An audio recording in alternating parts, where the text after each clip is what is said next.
When the river swallowed the town overnight, it wasn't just water. It was years of memories, homes, and hopes swept away in a furious roar. Houses stood half submerged, streets vanished under murky waves, and the sky was a relentless gray canvas of rain. But in the heart of the chaos, something remarkable began to stir. This wasn't just a disaster, it was a test of spirit. The community faced impossible odds. Roads were destroyed, isolating families. Power lines were down, silencing phones and plunging homes into darkness. Food and clean water were scarce. Fear and uncertainty hung heavy, but so did determination. Instead of waiting for help that might never come, neighbors turned to each other. They formed human chains to rescue stranded elders and children, their hands trembling but steady. Local farmers used tractors to clear debris, creating makeshift bridges over flooded paths. A retired engineer sketched quick blueprints, repurposing fallen trees and scrap metal to build sturdy rafts for evacuations. Communication was key. Without electricity, they set up a battery-powered radio station in the community center, broadcasting updates and coordinating efforts. Word spread quickly, not through screens but through door-to-door messengers and signal fires on hilltops. Everyone had a role. Some gathered supplies, others prepared meals with limited resources, while teenagers organized safe zones for the displaced. One of the greatest obstacles was the mental toll. Anxiety gnawed at spirits, threatening to unravel the fragile unity. To combat this, the community initiated nightly storytelling circles around campfires. These gatherings rekindled hope, reminding everyone of shared dreams and the strength in their roots. Songs echoed through the night, weaving a tapestry of resilience. Innovation flourished amid scarcity. An inventive group crafted water filters from charcoal and sand, turning muddy river water into drinkable life. Gardeners salvaged seeds and nurtured small plots on higher ground, ensuring food for the weeks ahead.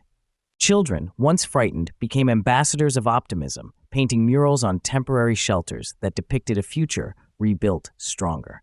As the floodwaters slowly receded, the town faced the monumental task of rebuilding. But this time, it was different. The community wasn't just restoring what was lost, they were redesigning their future to withstand any storm. Workshops were held to teach flood-resistant construction techniques. Emergency response teams were formed, trained by volunteers who had learned from the disaster. A shared vision emerged, a town not defined by tragedy, but by its unwavering resilience. This journey teaches us that in the face of overwhelming adversity, the power of collective action and creative problem-solving can turn despair into hope. When resources are limited, innovation ignites. When spirits waver, connection heals. And when the path is unclear, courage lights the way. So the next time life's flood threatens to sweep you away, remember this story. Look around, your community, your friends, your family, they are your lifeboats. Reach out, collaborate, and build together. Find new ways to solve old problems. Share your burdens and your dreams. Because strength isn't just in surviving the storm, it's in rising stronger, hand in hand, from the waters that tried to drown you. In the days that followed the flood, the town began to reveal stories of quiet heroism and unexpected kindness. A teenager who had never spoken much stepped forward to organize volunteer shifts, coordinating efforts with a maturity beyond her years. A local chef, whose restaurant had been destroyed, began cooking meals in a makeshift kitchen, feeding those who had lost everything. The small acts of kindness, like sharing blankets or a comforting word, created ripples of hope that spread through every corner of the town. Schools, though shuttered by the disaster, became centers of community life. Teachers and parents worked together to create spaces where children could learn and play safely, even amid the uncertainty. Art and music classes were improvised, helping young minds process the trauma and imagine a brighter future. These moments of normalcy, fragile as they were, anchored the community's spirit and reminded everyone of the life they were fighting to reclaim. The elderly, often overlooked in times of crisis, became pillars of wisdom and strength. Their stories of past hardships and survival inspired younger generations to persevere. They shared traditional remedies and survival techniques, and in return, the youth helped with physical tasks and technology, bridging the gaps between generations and fostering a deep sense of unity. Environmental awareness blossomed alongside reconstruction. The community recognized that the river's wrath was a signal, a call to live in harmony with nature rather than against it. Efforts to restore wetlands and plant native trees began, aimed at creating natural buffers that could absorb future floods. Educational programs taught residents about sustainable practices, water conservation, and the importance of protecting their local ecosystem. Local government officials, once distant and disconnected, found themselves working side by side with citizens. Transparency and communication improved dramatically, with town hall meetings held in open-air spaces to discuss recovery plans and gather input. This newfound cooperation strengthened trust and empowered residents to take ownership of their future.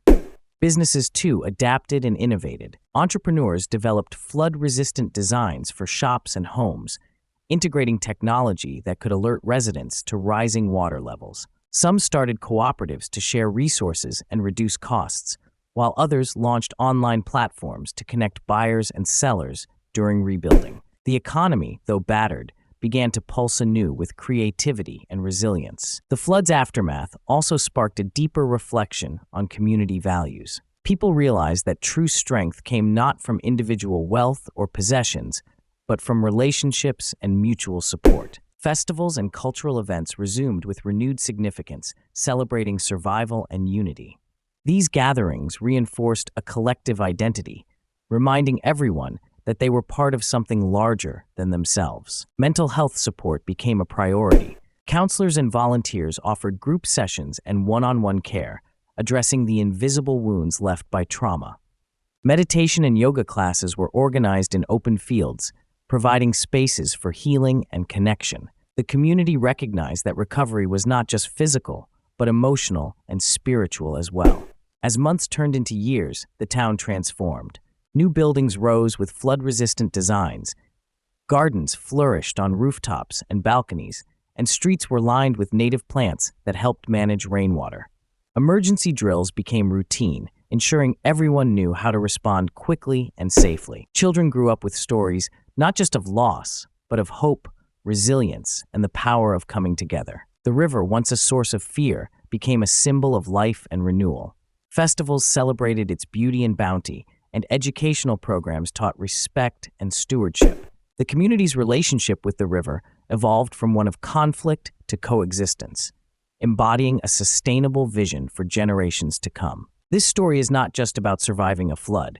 It is about the human spirit's capacity to adapt, innovate, and thrive in the face of adversity. It reminds us that disaster can unearth the best in people, that when the waters rise, we do not simply cling to the past, but build new paths forward.